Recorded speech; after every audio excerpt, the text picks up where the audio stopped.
Are there any special readings that you recommend for individuals who are seeking greater enlightenment? Oh, many, yes. Some examples? For example, for the Westerner who are Christian, there are books like from Yogananda on Christianity, and from St. Mart, Light on St. John, Light on St. Matthew, etc. And my book, of course. Your book title is? The title of your book? Immediate Enlightenment. 1, 2, 3, 4, 5, 6, 7, 8, etc. Very simple. Yes. And as we approach the 21st century, what would you wish for mankind and the world? I wish whatever you wish. Peace, prosperity, and love between brothers and sisters. Do you think that there is a message in all the human tragedy that we are witnessing, one event right after the other, the hurricanes, the floods, the fires, the earthquakes? Yes, definitely. I think you know. I think all of us know. What are we missing? Are we doing something wrong? Are we doing something to displease the universe or anyone? We are doing it all the time. And we have been doing it since thousands of years. That is unkind to each other, killing each other, suppressing each other,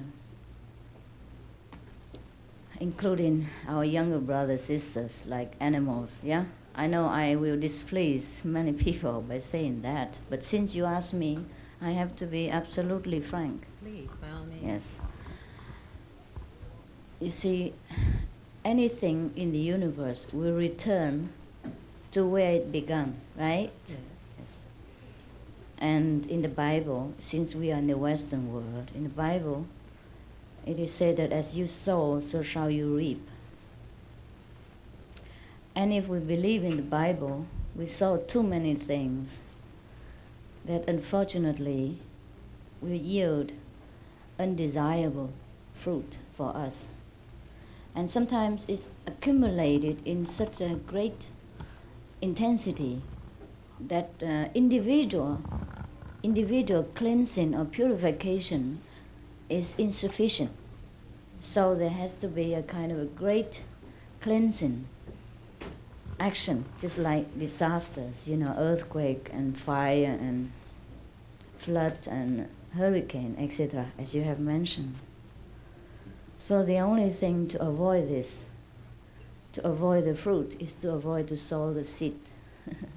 Yes, we have to start to be more God-worshipping, God-loving, God-fearing. Doesn't mean we go to the temple and blah, blah, blah all day long, how we love Him, but we have to love in action. Love Him and love His children. Yes.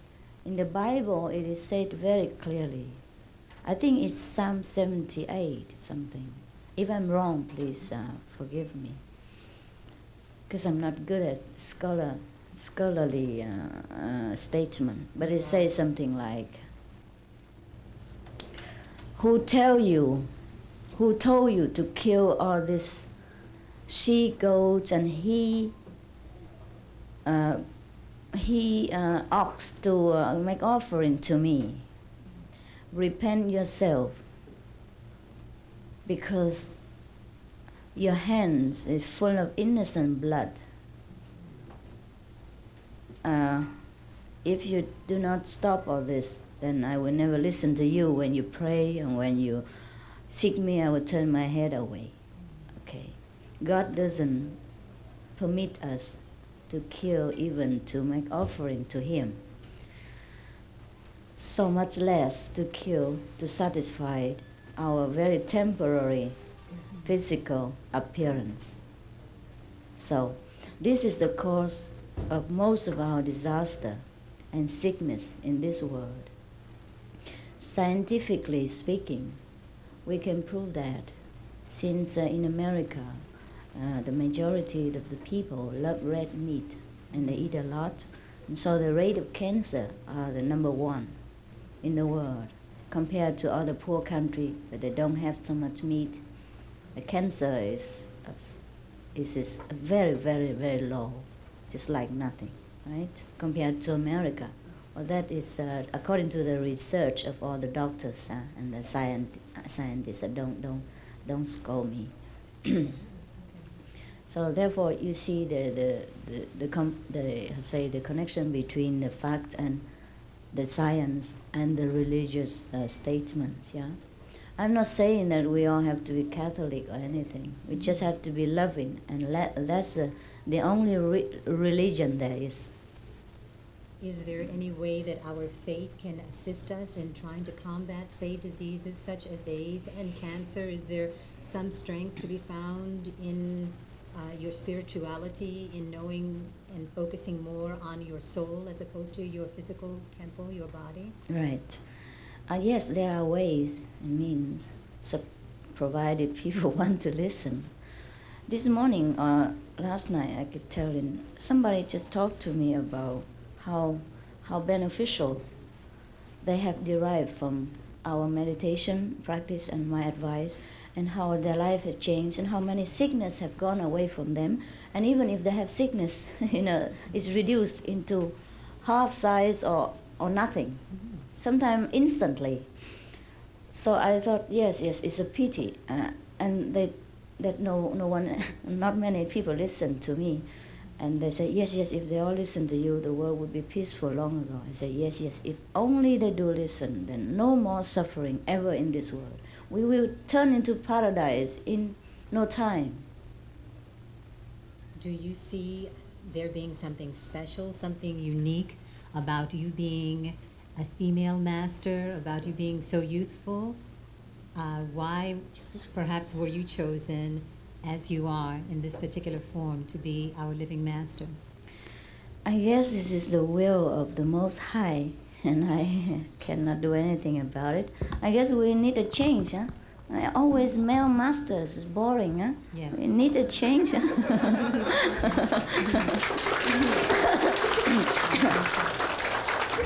Being a female teacher, female spiritual teacher has also some advantages, Like many women don't like, feel shy to talk to men teacher, so maybe they find it easier to communicate with a female teacher.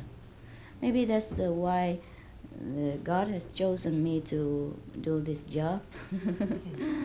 You were recently honored fourfold in Hawaii and made an honorary United States citizen, also received a Peace Award, and had a bronze bust erected in your honor, and had a day declared Supreme Master's Day, October 25th, I do believe it is. Yes. And is it to be from this day forward that it will be honored as Supreme Master's Day? Why, I believe so. If not, it doesn't matter.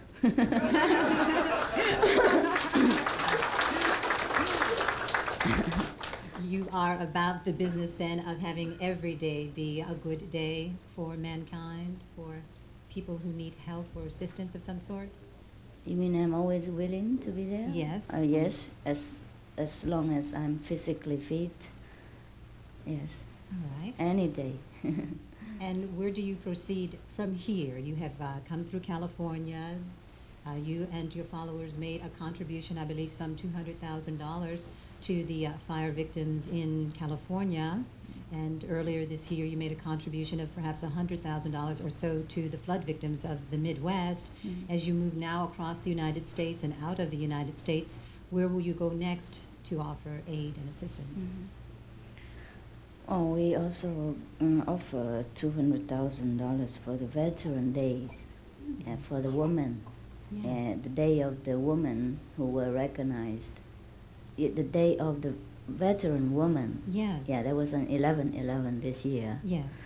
So I thought it is very honorable for the women who have fought in Vietnam, Yes. who have been recognized.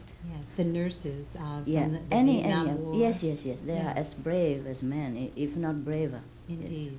Yes. If we consider their physical body and some of the discomfort that the women have to go through, which men don't. Yes. In comparison, I think women who do such service are even braver. But don't tell the men.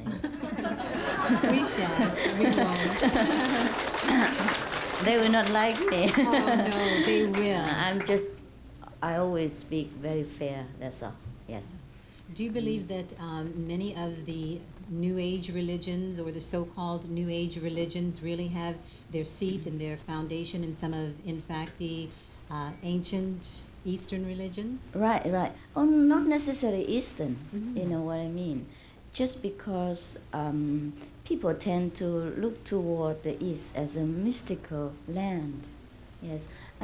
Maybe because of the tradition of these lands, that they preserve all the wisdom, yes, and they have a little bit more delicate life, yeah.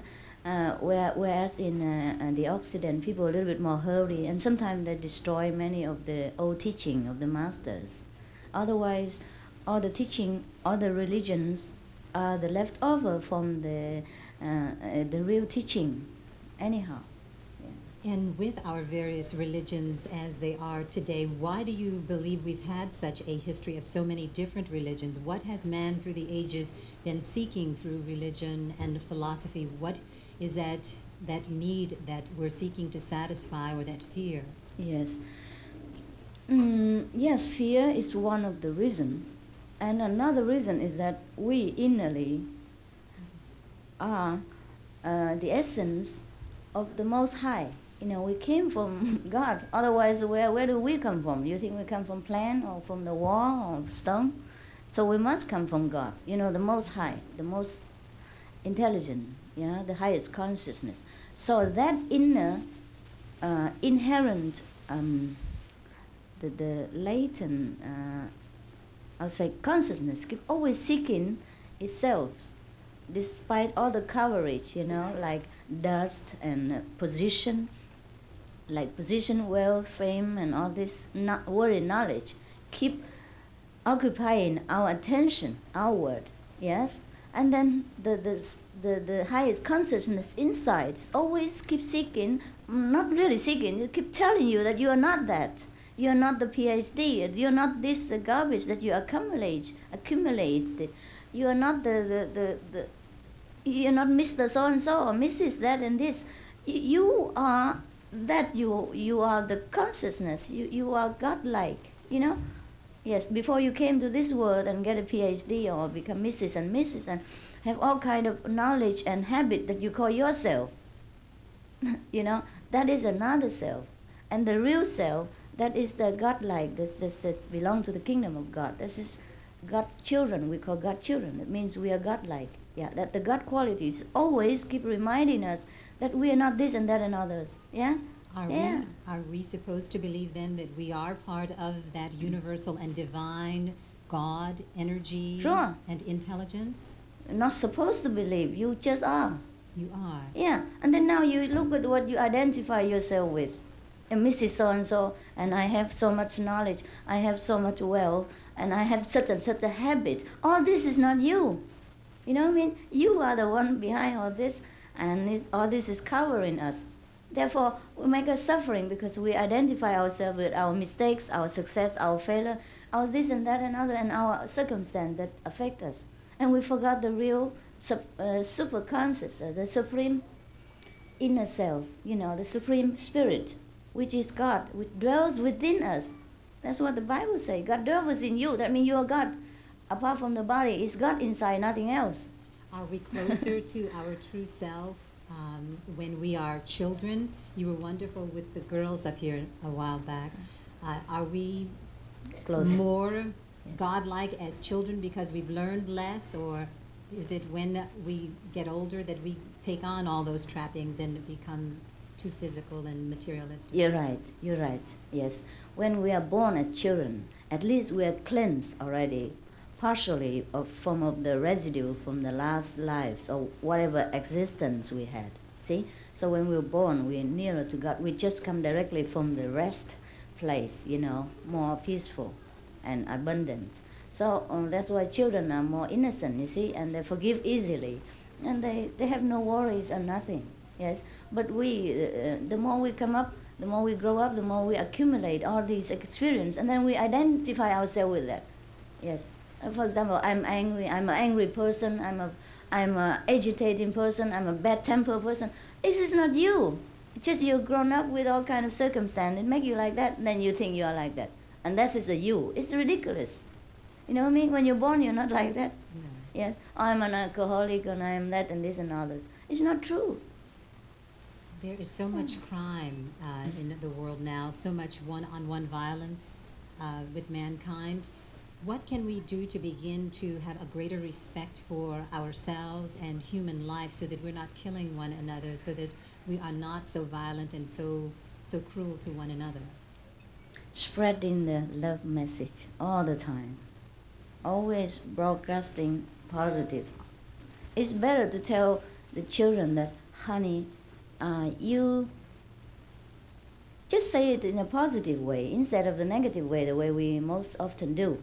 For example, say, don't be so dirty. Then we could say, honey, keep yourself clean. And the word clean will go inside the mind instead of the word dirty. Doesn't matter when you say don't or do. It's the essence of the sentence that's important. So most people say, don't be so dirty, or don't be so cruel, or don't be this nasty and this and that and other. Instead, just say, be kind, be gentle, be gracious, be graceful. And then the essence of the word will boil down into graceful, gracious, kind. You know what I mean? Yes. And when everything else is gone, only the essence remains. So we always keep telling children, you are dirty, don't get so dirty, don't stay late, just say go to bed early. You know what I mean? Yes. Even if you say don't before. I do that also. I'm still learning also. When you ask me, I know I have to learn a lot. Do you think we've done quite enough at this point? Might other individuals have questions? Or? I don't know. It's up to you. Whatever you want to ask, you ask. Whatever you think is good for your audience.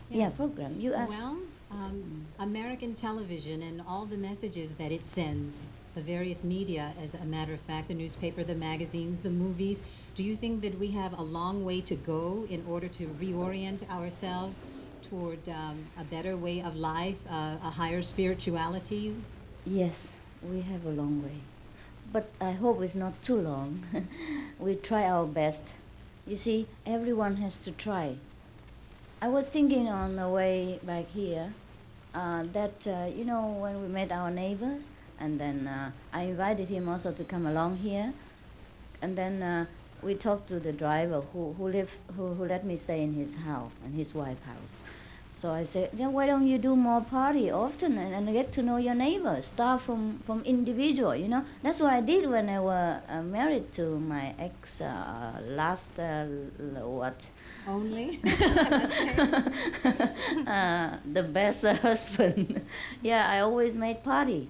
At that time, I'm not practicing Kuan method. I just meditate with another kind of method, and we were vegetarian. And so I thought in the Europe, the neighbors don't know each other, It's different from our tradition, like for example, in the East or in Africa, people are more friendly toward neighbors. So I say, I start. Okay, so I make party once a while, maybe once every few weeks, and invite all the neighbors. Whoever want to come. I just drop the invitation in the box, say, hello, we have a Know Your Neighbors party. Can you come? Yeah, things like that. And if they don't come this week, they come next week. So if everyone does this, and then spreading out love and the message of togetherness, every unit, then all the neighbors will know each other and the whole nation will know each other. And then we have better communication. And then we have better understanding. You wouldn't fight with the one who you at least know and have dinner with. At least, something will stop you. Yeah, and then you think before you want to harm him, at least, So this thing will keep people together. So why don't we all start to do that? Each one just take care of his neighbor. It's enough. Yes, and then everyone take care of the neighbor, and then the whole nation is well taken care of and united in love and friendship.